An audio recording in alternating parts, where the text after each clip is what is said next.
Assalamualaikum warahmatullahi wabarakatuh.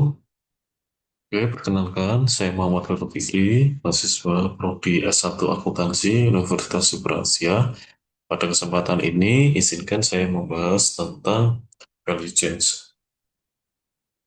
Jadi, sebenarnya dalam eh, konsep dalam konsep ini, materi value chain ini, kita akan membahas beberapa bagian isi yang terdiri dari yang pertama adalah konsep value change, yang kedua adalah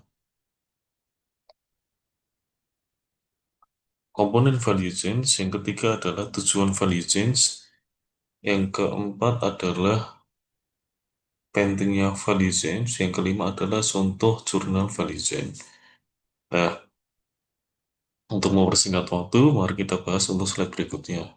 Jadi, yang dimaksud dengan value chain adalah suatu rangkaian aktivitas bisnis yang dilakukan perusahaan untuk menciptakan nilai bagi pelanggan dari awal hingga akhir. Nah, konsep ini dulu awal diperkenalkan oleh Michael Porter dalam bukunya Competitive Advantage. Jadi, sebenarnya tujuan dari value chain itu apa sih?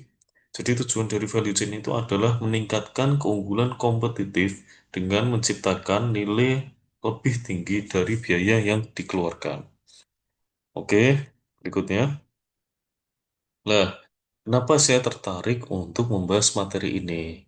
Karena materi dari value chain ini sebenarnya penting untuk ada beberapa alasan kenapa pentingnya value chain. Yang pertama adalah untuk mengidentifikasi aktivitas bernilai tambah. Yang kedua adalah menurunkan biaya operasional. Yang ketiga adalah meningkatkan keunggulan kompetitif. Yang keempat adalah meningkatkan koordinasi internal. Yang kelima adalah membantu pengambilan keputusan strategis.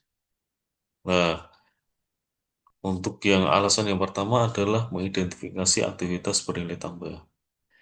Jadi, value chain ini dapat mengetahui aktivitas mana yang benar-benar menambah nilai bagi pelanggan.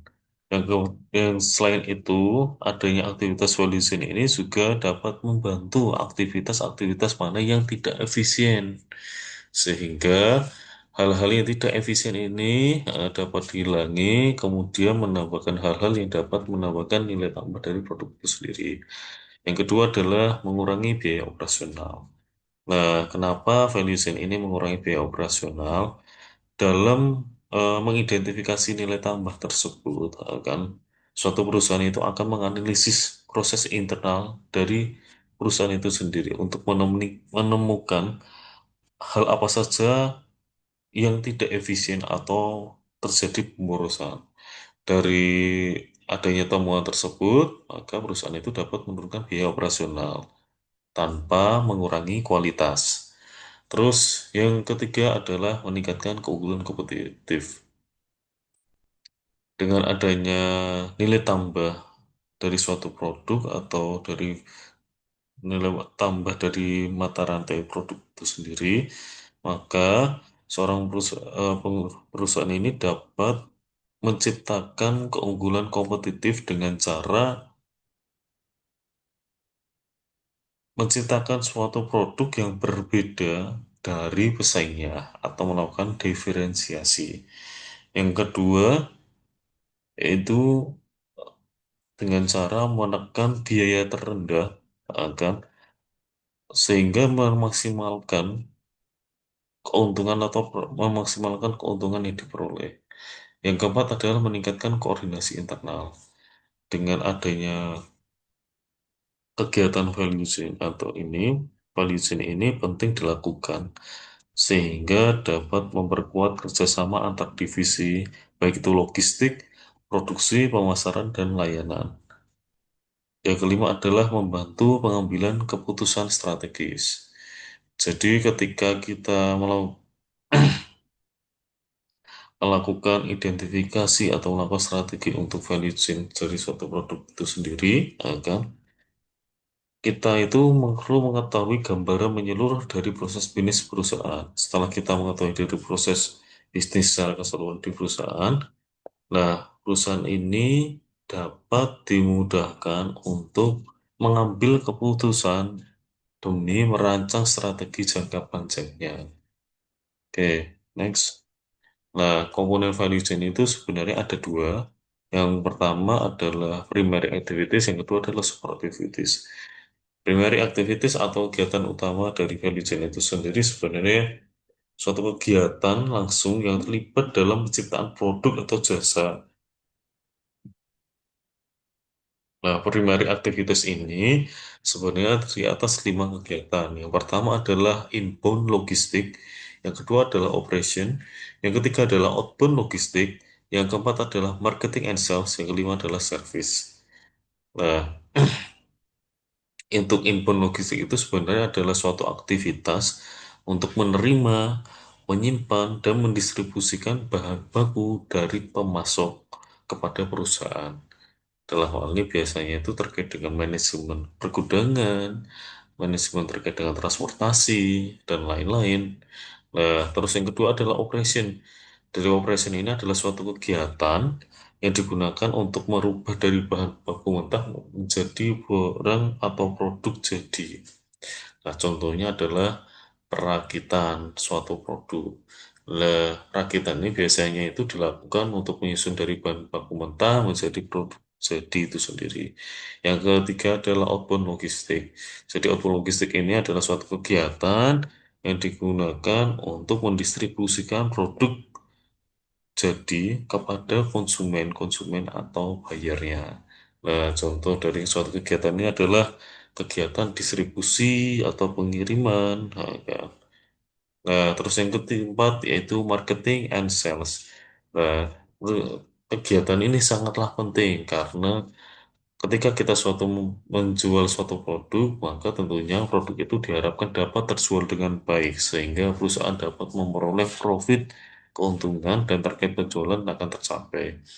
Nah, marketing and sales ini dapat dilakukan dengan berbagai cara, baik melalui kegiatan promosi, agar pemberian diskon, atau bentuk-bentuk iklan yang disampaikan melalui media massa internet, IG, atau menggunakan jasa selebgram dan lain-lain. Terus yang kelima adalah service. Jadi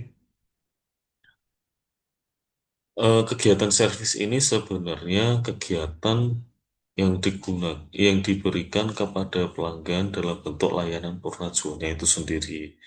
Biasanya berkaitan dengan apa ada tidaknya tempat service centernya, terus bagaimana pelayanan purnajual terkait dengan perawatan atau pemeliharaannya, terus bagaimana ter- eh, ada atau tidaknya tempat untuk melakukan klaim garansi atas produk yang dijual. Hal ini sangatlah penting karena value chain, karena service ini merupakan bentuk dari nilai tambah atau value chain dari suatu perusahaan itu sendiri.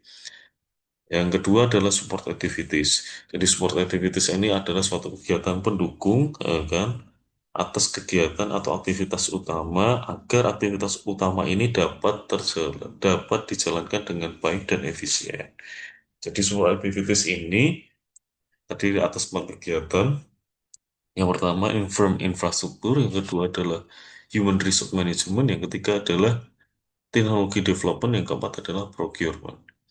Nah, firm infrastruktur itu biasanya berkaitan dengan bagaimana infrastruktur keuangan yang ada di perusahaan itu sendiri, ya kan? Bagaimana manajemen perusahaan yang mengatur proses bisnis yang di perusahaan itu sendiri, bagaimana infrastruktur hukum yang di situ, sisi legalnya, dan lain-lain. Hal ini tentunya akan mendukung proses bisnis dari kegiatan utama tersebut. Terus yang kedua adalah human resource management. Jadi proses human resource management ini biasanya di perusahaan itu berkaitan dengan proses rekrutmennya, terus bagaimana proses untuk pelatihannya, bagaimana proses untuk pengembangan karyawannya, terus bagaimana proses untuk pengawasan atas atau manajemen karyawannya, pengelolaan kinerja karyawan lah. Nah, human resource management ini tentunya akan berpengaruh secara tidak langsung ya secara langsung kepada value chain dari itu perusahaan sendiri. Karena ketika kita memberikan pelatihan kepada karyawan, tentunya skill karyawan akan meningkat dan dengan adanya peningkatan skill itu akan mendorong adanya inovasi-inovasi dalam menciptakan suatu produk. Yang ketiga adalah teknologi development. Nah, teknologi development atau perkembangan teknologi ini tentunya sangat membantu perusahaan dalam pengembangan produk ataupun sistem IT-nya itu sendiri.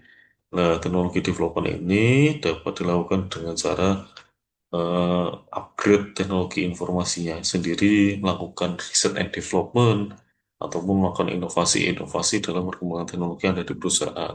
Yang keempat adalah procurement atau pengadaan.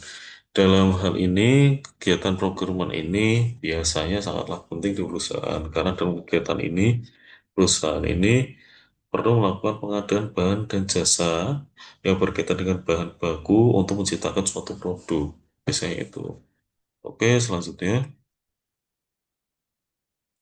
Nah, strategi value engine sebenarnya ada tiga. Yang pertama adalah strategi keunggulan bersaing. Yang kedua adalah strategi keunggulan biaya. Yang ketiga adalah strategi diferensiasi. Nah, sebenarnya strategi keunggulan bersaing ini adalah suatu strategi yang digunakan untuk perusahaan untuk menghasilkan nilai lebih tinggi dibanding kompetitornya. Dengan cara apa? Pertama, akan menetapkan harga suatu produk yang lebih rendah. Yang kedua adalah memberikan produk atau jasa yang lebih unggul. Nah, dengan adanya tadi kan sempat dijelaskan bahwa strategi unggulan bersaing ini sebenarnya bisa dua cara, harga yang lebih rendah atau produk jasa yang lebih unggul atau yang memiliki kualitas.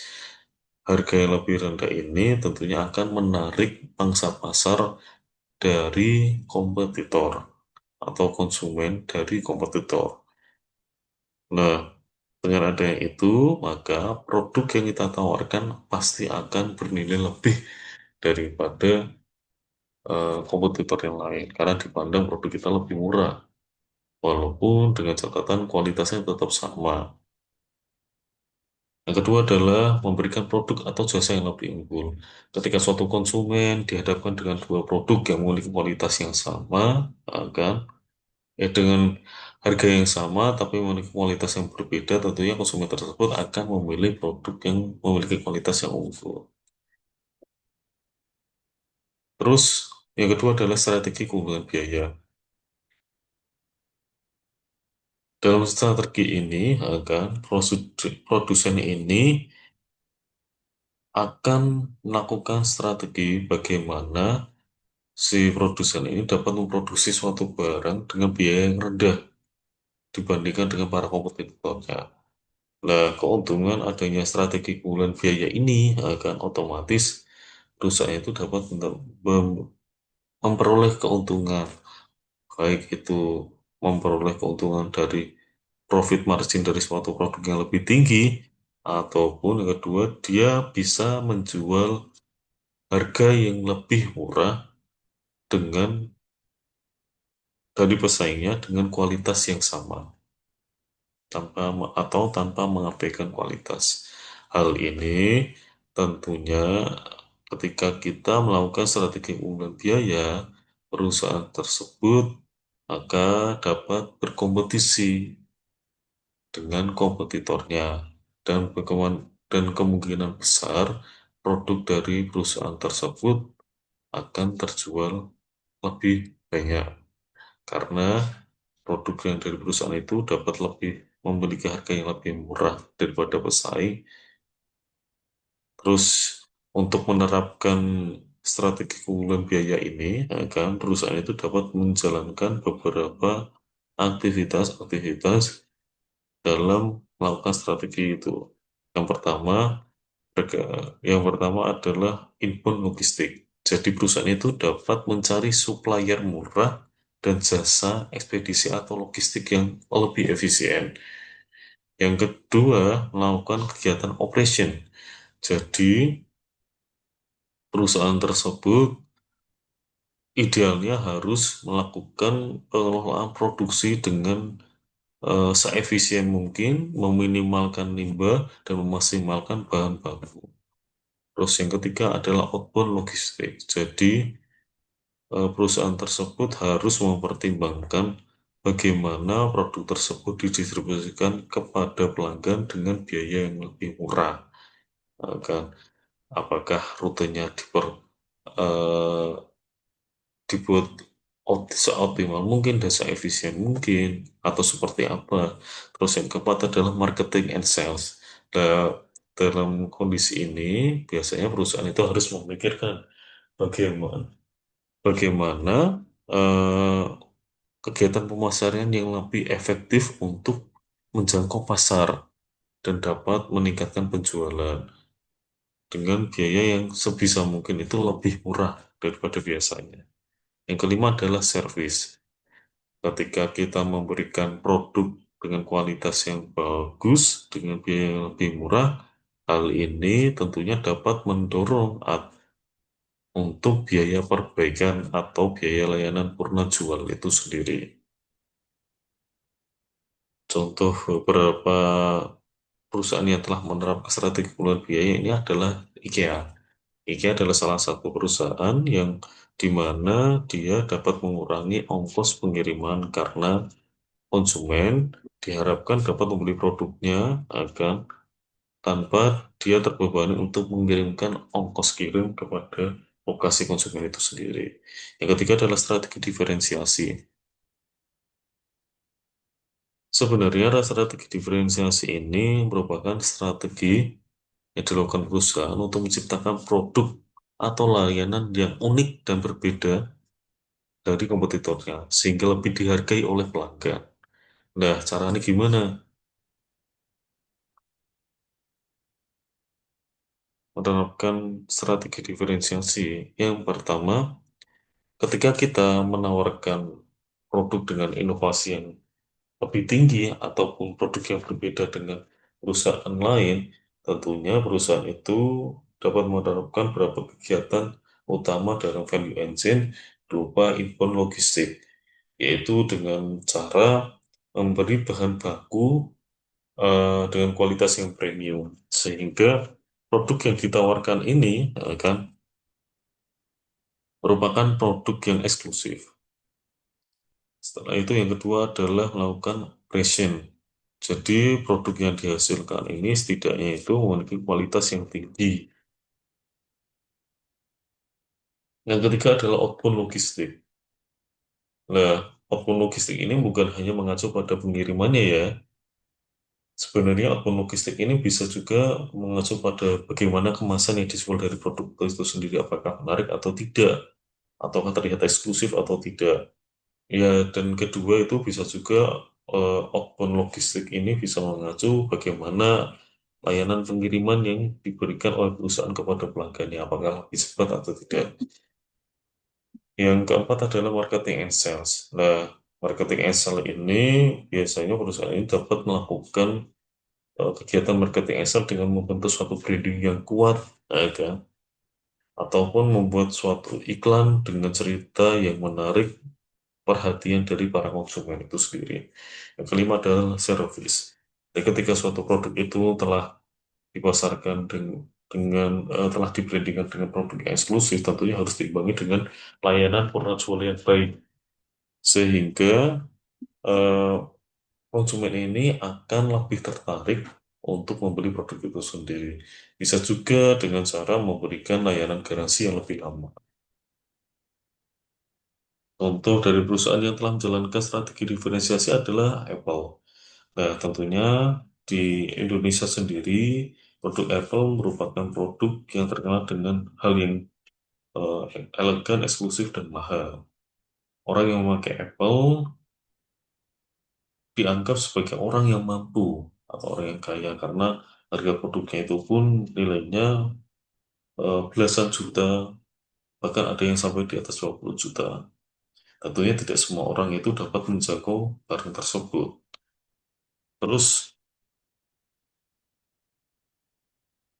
oke, kita lanjutkan di slide berikutnya. Nah, Step berikutnya ini kita mengulas jurnal.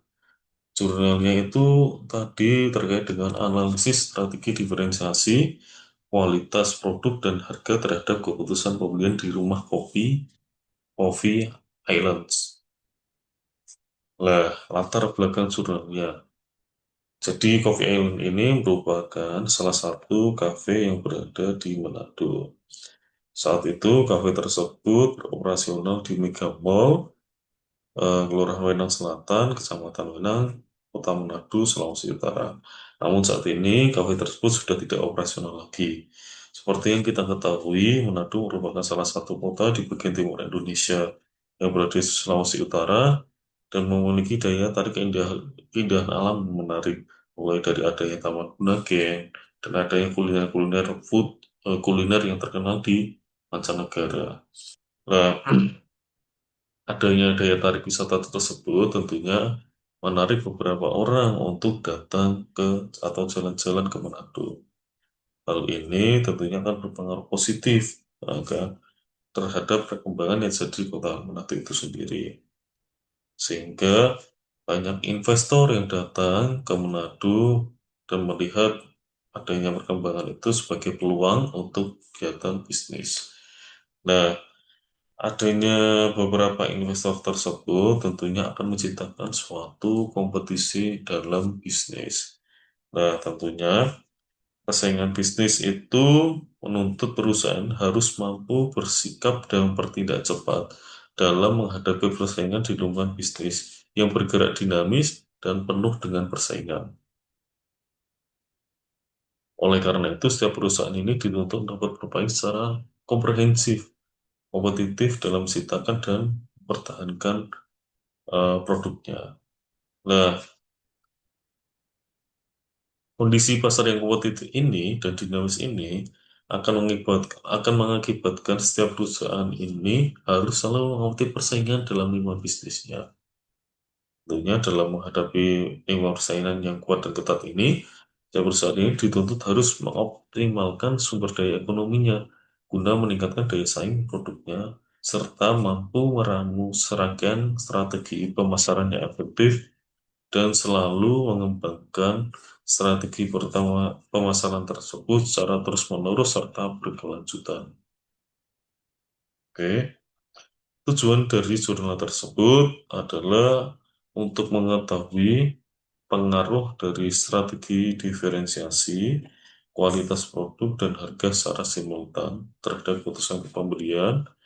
Yang kedua, untuk mengetahui pengaruh kualitas produk secara parsial terhadap keputusan pembelian di rumah kopi, Coffee Island. Yang ketiga, untuk mengetahui pengaruh strategi diferensiasi secara parsial terhadap keputusan pembelian di rumah kopi, Coffee Island. Yang keempat adalah untuk mengetahui pengaruh harga secara parsial terhadap keputusan pembelian di rumah kopi, Coffee Island. Nah, dalam jurnal tersebut, penulis tersebut menyusun hipotesis 4. Yang pertama, apakah strategi diferensiasi kualitas produk harga secara simultan juga berpengaruh terhadap keputusan pembelian konsumen? Yang kedua, strategi diferensiasi secara parsial diduga berpengaruh signifikan terhadap keputusan pembelian konsumen. Yang ketiga, kualitas produk secara parsial diduga berpengaruh signifikan terhadap keputusan pembelian konsumen. Yang keempat, keputusan secara kualitas produk secara parsial diduga berpengaruh signifikan terhadap keputusan pembelian konsumen. Oke. Dalam jurnal tersebut, penulis itu melakukan uji pada pengujian data yang terdiri atas 5. Pertama adalah uji validitas, yang kedua adalah uji reliabilitas, yang ketiga adalah uji heterokedastisitas, keempat adalah uji linearitas, dan yang kelima adalah analisis regresi berganda.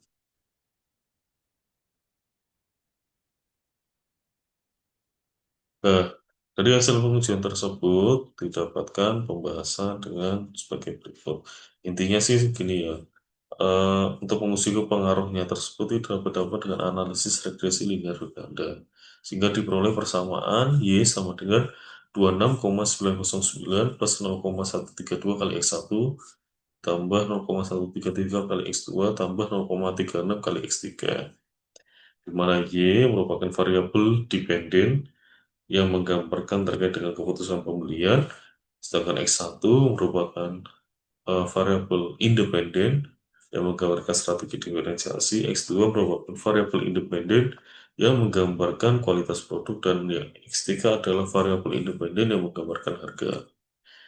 Dari hasil pembahasan tersebut ternyata diperoleh bahwa nilai konstantasnya sebesar 26,909, artinya jika variabel independennya terdiri dari strategi diferensiasi atau X1, kualitas produk atau E2, dan harga atau X3 mengalami peningkatan sebesar 1 poin, maka akan meningkatkan keputusan pembelian A sebesar 26,909. Gitu. Yang kedua adalah koefisien strategi diferensiasi sebesar 0,132. Artinya, apabila strategi diferensiasi meningkat sebesar 1 poin, maka akan meningkatkan keputusan pembelian sebesar 0,132. Yang ketiga, koefisien kualitas produk sebesar 0,133. Artinya, apabila kualitas produk ini meningkat sebesar 1 poin, maka akan meningkatkan keputusan pembelian sebesar 0,133. Yang keempat adalah koefisien harga sebesar 0,36. Artinya, apabila harga meningkat sebesar 1 poin, maka akan meningkatkan keputusan pembelian sebesar 0,36. Nah, kesimpulan dari jurnal tersebut seperti apa? Nah, kesimpulannya, ketiga variabel ini yang terdiri atas strategi diferensiasi, kualitas produk, dan harga dalam penelitian ini mempengaruhi keputusan pembelian secara simultan pada konsumen di rumah kopi Coffee Island Manado. Dari ketiga variabel ini, variabel yang paling dominan berpengaruh adalah variabel harga.